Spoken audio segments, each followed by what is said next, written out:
the poor neighborhoods can only make any human being angry. Social justice is an ambition. It cannot be achieved under such a system.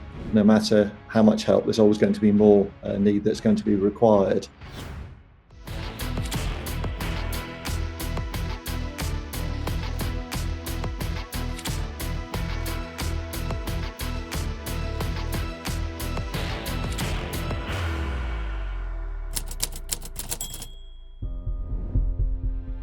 Inequality in Kenya is a ticking time bomb, one placed under the country by colonialism and which post-independence puppets have failed to defuse. The most glaring manifestation of the problem is Nairobi. It is wealthier than 29 other Kenyan counties combined and contributes 27% of Kenya's $107 billion GDP. Yet poverty is the norm, many would argue by design. We can say that, poverty is the goose that lays silver eggs, yeah? And there are people, who have no business doing away with, of course, poverty. 60% of Nairobi's 5 million residents live in Nairobi's 200 slums, which occupy only 6% of the city's land area. Nairobi also has two of the three biggest slums in Africa in the form of Mathare and Kibera. Kibera, the biggest in Africa and the setting of our story, is home to approximately 250,000 people across an area of just 2.5 square kilometers. It suffers from a lack of sanitation infrastructure, substandard housing, overcrowding, and insufficient public health services. Life expectancy is just 30 years. A look at investment into Nairobi's education system reveals more. Out of 386 secondary schools, only 103 are public schools. The teacher-to-student ratio in public schools is 29, compared with 14 for private schools, meaning less teacher-to-student engagement. Public schools are also more crowded overall, with an average population of 1,155 students in public schools versus 225 in private ones. The theme recurs in healthcare, with private options dwarfing public healthcare. Nairobi has 771 level 2 hospitals, only 87 of them public. Of its 240 level 3 hospitals, only 44 are public, and only 8 level 4 hospitals out of a total of 97 are public. So what's behind this disparity? Before the white colonizers came, we did not have a crisis that we see today of, slums. So then we investigate how then these slums start emerging, yeah? Look at Kibera. If you look at Kibera, the slum in Kibera, you realize it has a colonial history. Yeah, I think around 1918, when Sudanese soldiers who were working for the King's African Rifle were given, this place to call home, the Nubians. And now, so you see the relation with colonialism. And then what happens after British have left? They abandoned them. At the core of the issue is land. Nairobi was built on racial and class segregation fueled by land ownership inequality. During colonialism, the British settlers developed a three-tier hierarchy, with Europeans at the top, Asians in the middle, and Africans at the bottom, represented in settlement patterns. The British kicked the natives off their land and settled in the lush, hilly north and northwest part of Nairobi, leaving the northeast to the Asians due to proximity to the railway and commercial areas. Africans were left with unattractive areas in the east. The Nubians, serving under the British colonial government, were given Kibera. Our history evolved because our forefathers were brought to come and assist the British during the British Empire and its expedition around the world. So Kibera itself was founded, I think, as a reserve for soldiers who fought during the First World War and the Second World War. And it was approximately around 4,375 acres. And the name Kibera derived from what we call in our ethnic language, Kibera means forest. After 1969, that is when things started changing here because of politics. People started to come in, bringing voters from other areas, urban, and others came in here just because of looking for greener pasture, for work. There were no works, and the rural coming here. That is how things started changing. Historically, there are now specific areas for the African working class. Because if you walk to Parklands, you realize now it's an Indian neighborhood. You go to another place, you go to Karen, you realize it was a white people. Now today we also have some petty bourgeois who have now living there in those places. Yeah. With a significant number of residents living under the poverty line today, slums have mushroomed close to wealthier suburbs and industrial areas as workers cut transport costs by choosing to walk at times 10 to 15 kilometers to work. Baada ya kuhitimu kutoka kwa hiyo, ndio sasa ngakuja mjini kutafuta kazi. Nilikuwa nakaa upande wa Ngara, lakini wakati nipata kazi PM Security hapa karibu na showground, sasa ngaona wataka nihamia hapa. Patara ya kutumia nauli nyingi kwenda town na kufuka na kurudi. What we need to ask these rich people, how did they get their wealth? Because they get their wealth at the back of Kibera residents. Without the work, there is no money. So these people live here. They go to a construction site. Once they build the house, that is the last time they are there. The next time they will be in that house is cleaning it. So they construct the world, but are alienated from the whole world. Life is precarious in Nairobi's informal settlements. A study investigating the long-term consequences of living in slums on health found that pneumonia, diarrhea, stillbirths, and anemia are the biggest causes of premature deaths for children under 5. Environmental factors are to blame. Pneumonia is caused by poor air quality in the packed settlements, often located close to industry. An absence of proper waste disposal services and sewage treatment contributes to diarrhea. Meanwhile, poverty and insufficient health services in the neighborhoods drive malnutrition and anemia. The feeling of walking around the ghetto settlements, the poor neighborhoods, can only make any human being angry, because this is not how human beings should live. In fact, in the Communist Party of Kenya, we wonder why the politicians come to this place and it's like they feel nothing about it. To them, everything is normal. But what we have seen is a clear testimony of people living in a war zone.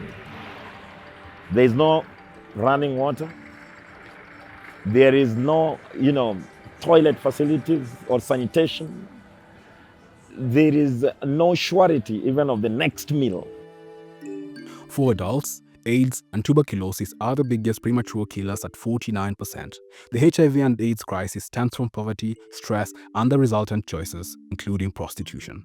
Mateenager wanaingia vitu zenye hazifai kwa early age yao, unaona.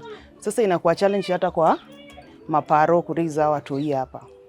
Unaweza je sema serikali imeparticipate vipi towards addressing hizi issues, basic necessities za wanawake wa Kibera?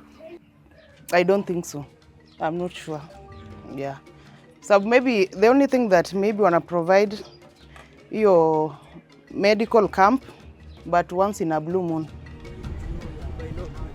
Domestic violence and crime in general are prevalent in the settlements, contrasting sharply with wealthier neighborhoods.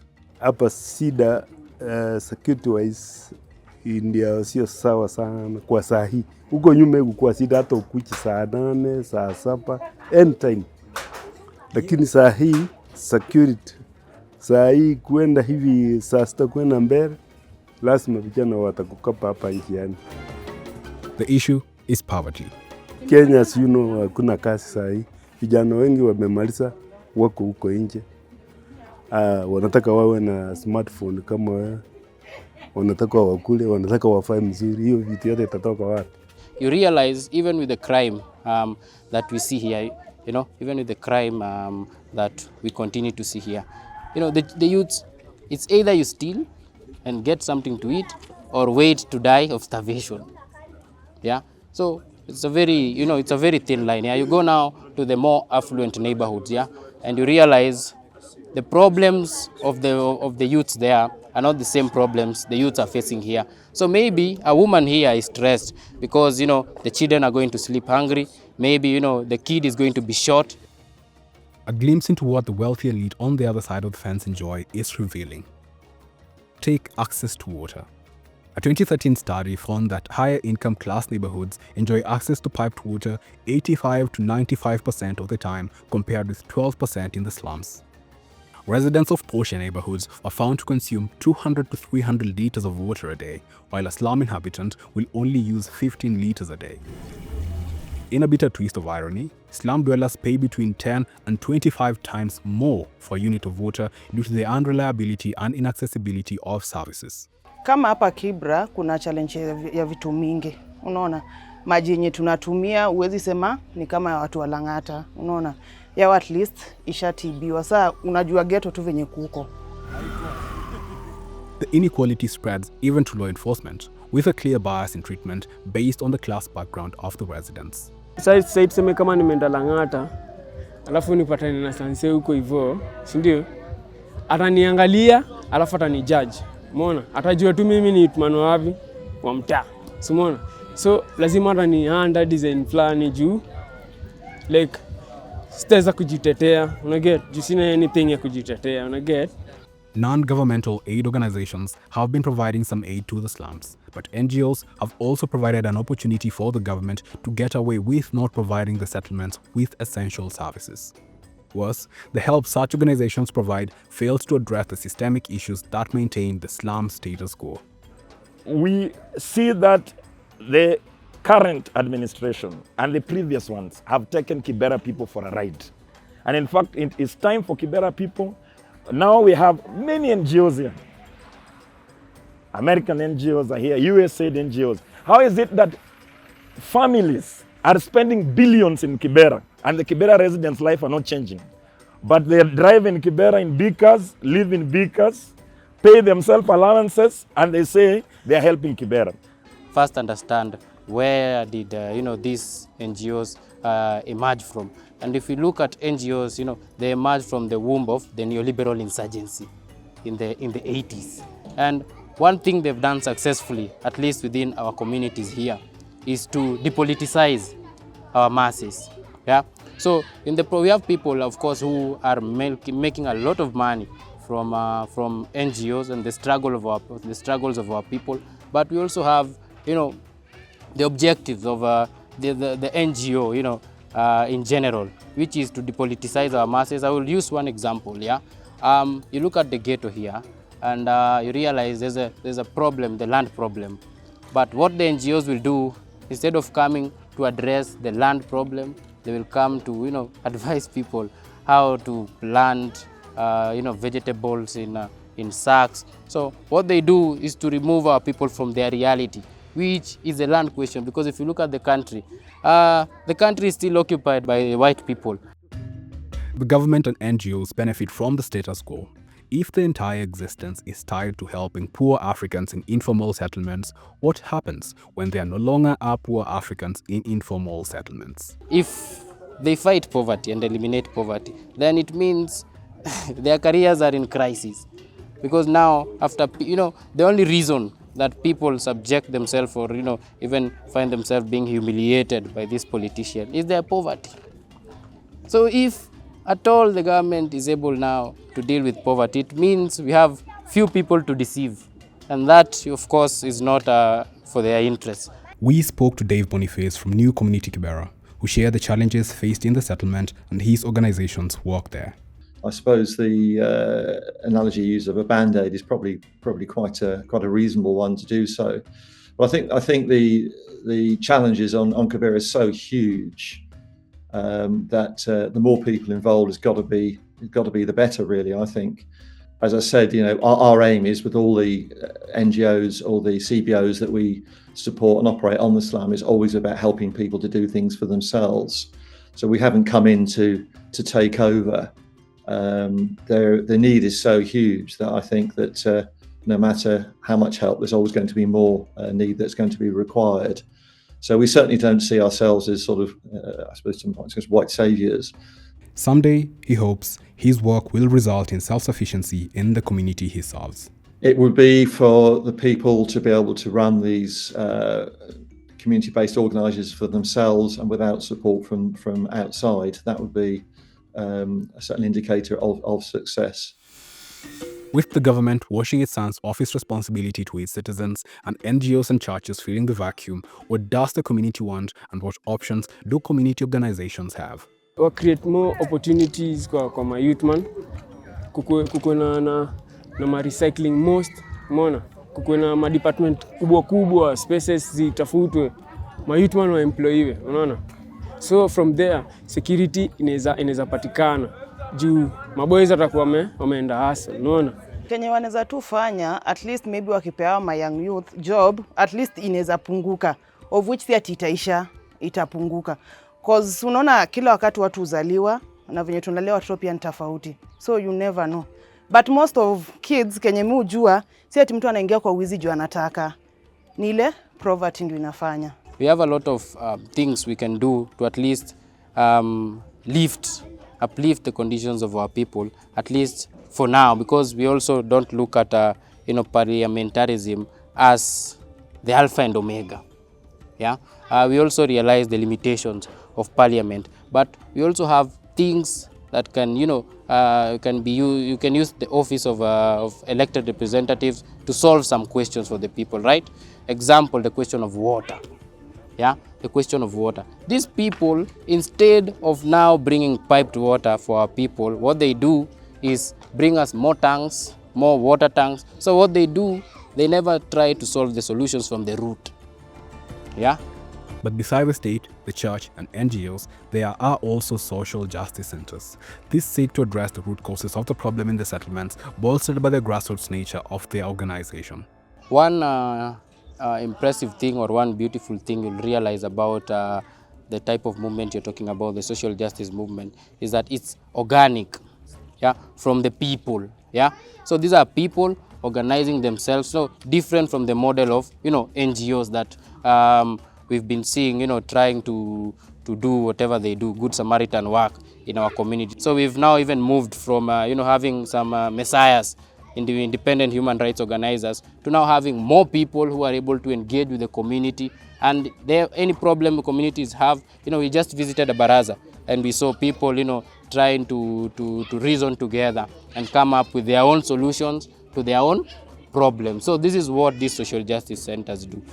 Social justice is an ambition.